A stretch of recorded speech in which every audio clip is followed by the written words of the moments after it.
Pendant tout l'été, tu as été là, matin, midi et soir, et ton chien s'est habitué à cette présence constante comme si elle allait durer pour toujours. Avant de te dire exactement ce qu'il attend dans quelques jours, laisse-moi te poser une question. Et si le vrai choc de la rentrée, ce n'était pas pour toi mais pour lui, garde cette question en tête. Parce que la réponse va probablement changer la façon dont tu vois les prochains jours. Ce n'est pas un simple ressenti ou une intuition sans fondement. C'est un phénomène étudié et documenté qui touche la majorité des chiens habitués à une présence constante pendant les vacances, chaque année, au moment où les vacances se terminent. Des milliers de chiens vivent un bouleversement que la plupart des propriétaires ne voient tout simplement pas venir. Du jour au lendemain, la maison passe d'un lieu rempli de présence, de bruit et d'attention, à un espace silencieux, vide, pendant de longues heures. Pour un chien, ce changement brutal peut littéralement ressembler à un abandon. Même si toi, tu sais très bien que tu reviens le soir, lui ne le sait pas, il ne comprend pas les horaires, il ne comprend pas le calendrier, il comprend uniquement ce qu'il vit, et ce qu'il vit, c'est une disparition soudaine et répétée de la personne à qui il s'est attaché tout l'été. Ce phénomène porte même un nom précis chez les vétérinaires comportementalistes, le syndrome de la rentrée, et il touche chaque année un très grand nombre de foyers, bien plus qu'on ne l'imagine généralement, sans que la plupart des propriétaires ne fassent jamais le lien avec le calendrier. Voici les signes qui doivent t'alerter dans les jours qui précèdent ou qui suivent la rentrée. Premier signe, un chien qui se met à te suivre partout dans la maison, même dans les pièces où il n'allait jamais avant, la salle de bain, les toilettes, le garage. Ce comportement, appelé hyperattachement, traduit une anxiété qui commence à s'installer.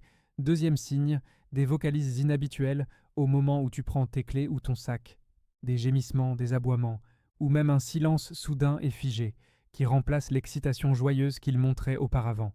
Troisième signe, des destructions ciblées, souvent près de la porte d'entrée ou des fenêtres. Ce n'est pas de la bêtise, c'est une tentative désespérée de te suivre ou de gérer un stress qu'il ne sait pas exprimer autrement.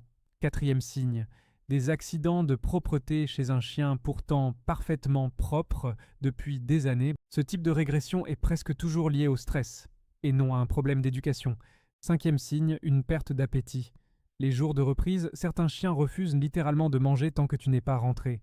Sixième signe, un halètement excessif ou une salivation abondante, alors qu'il fait pourtant frais dans la maison. Ce sont des manifestations physiques très fréquentes, de l'anxiété, souvent confondues à tort avec un simple inconfort. Lié à la chaleur, septième signe, des tentatives d'évasion. Gratter frénétiquement une porte, essayer de forcer un grillage ou une clôture. Ce comportement traduit un vrai état de détresse et peut malheureusement conduire à des blessures parfois sérieuses, une patte coupée sur un grillage, une griffe arrachée en grattant une porte, des situations que tu peux facilement éviter en repérant ce signe à temps si tu reconnais un ou plusieurs de ces signes chez ton chien. Respire, ce n'est pas une fatalité, et il existe des solutions concrètes que tu peux mettre en place dès aujourd'hui. Voici comment procéder. Étape numéro 1. N'attends pas le jour de la rentrée pour réintroduire les absences. Commence 4 à 5 jours avant, avec des sorties très courtes. 5 minutes, puis 10, puis 20.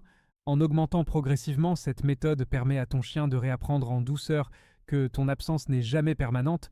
Pendant ces sorties courtes, évite de revenir dès qu'il commence à gémir. Attends toujours un instant de calme avant de rentrer. Sinon tu risques de lui apprendre involontairement que l'agitation fait revenir son maître plus vite. Étape numéro 2. Change ta routine matinale progressivement. Plutôt que de basculer brutalement de journées entières ensemble à un départ précipité un lundi matin, avance ton réveil de quelques jours, recrée artificiellement le rythme du travail. Même si tu ne pars pas encore réellement, tu peux aussi profiter de ces derniers jours pour réintroduire progressivement les moments où ton chien reste seul dans une autre pièce, même quelques minutes, pendant que tu es à la maison. C'est une excellente façon de restaurer en douceur son sentiment de sécurité, même en ton absence temporaire. Étape numéro 3. Dissocie les signaux de départ de l'anxiété qu'il déclenche. Beaucoup de chiens associent certains gestes, prendre ses clés, enfiler ses chaussures, attraper son sac, à un départ imminent, répète ces gestes plusieurs fois par jour sans sortir réellement. Pour casser cette association automatique entre le geste et l'angoisse, étape numéro 4. Mets en place un rituel de départ calme et bref. Évite les adieux longs et émotionnels, qui renforcent paradoxalement l'inquiétude de ton chien. Plus tu insistes sur le moment du départ, plus tu lui envoies inconsciemment le signal que ce moment mérite effectivement de l'inquiétude. Un simple mot, dit sur un ton neutre, suivi d'un départ sans regarder en arrière, fonctionne beaucoup mieux qu'une scène d'au revoir prolongée. Étape numéro 5, occupe son esprit pendant ton absence. Un jouet à mâcher, un tapis de fouille ou une friandise à l'intérieur d'un objet à faire rouler peuvent transformer les premières minutes d'absence, souvent les plus difficiles, en un moment d'activité plutôt qu'en un moment d'attente anxieuse.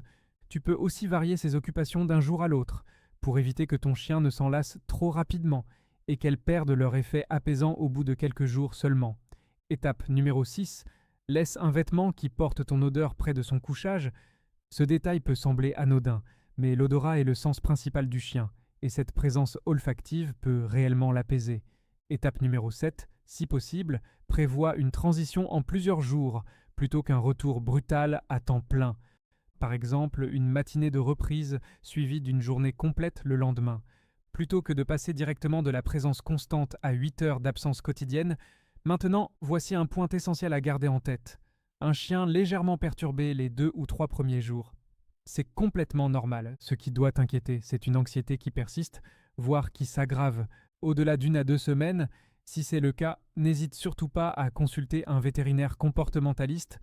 L'anxiété de séparation n'est pas une question de caractère ou d'éducation ratée, c'est un trouble reconnu et bien documenté par la médecine vétérinaire comportementale, qui se traite très bien avec un accompagnement adapté. Il existe aussi des solutions complémentaires, comme des phéromones apaisantes en diffuseur, qui peuvent t'aider pendant cette période de transition. Demande conseil à ton vétérinaire si tu penses que ton chien en aurait besoin.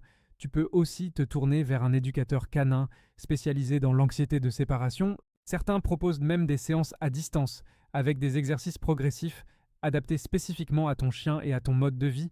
N'hésite pas non plus à demander autour de toi. D'autres propriétaires ont probablement déjà traversé exactement la même situation et leurs retours d'expérience peuvent vraiment t'aider à savoir ce qui fonctionne le mieux. Un dernier point important.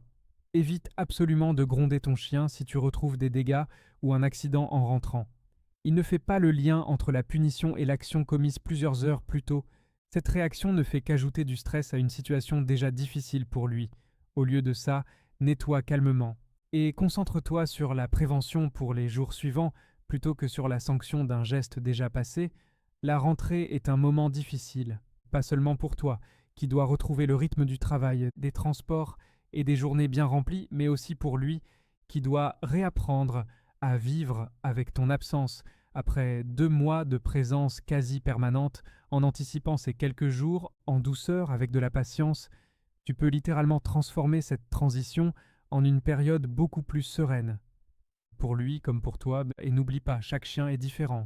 Certains s'adaptent en quelques jours à peine. D'autres ont besoin de plusieurs semaines. Il n'y a pas de mauvaise vitesse d'adaptation, il y a seulement la vitesse qui convient à ton chien. Et ta patience, justement, sera son repère le plus stable pendant cette période de transition.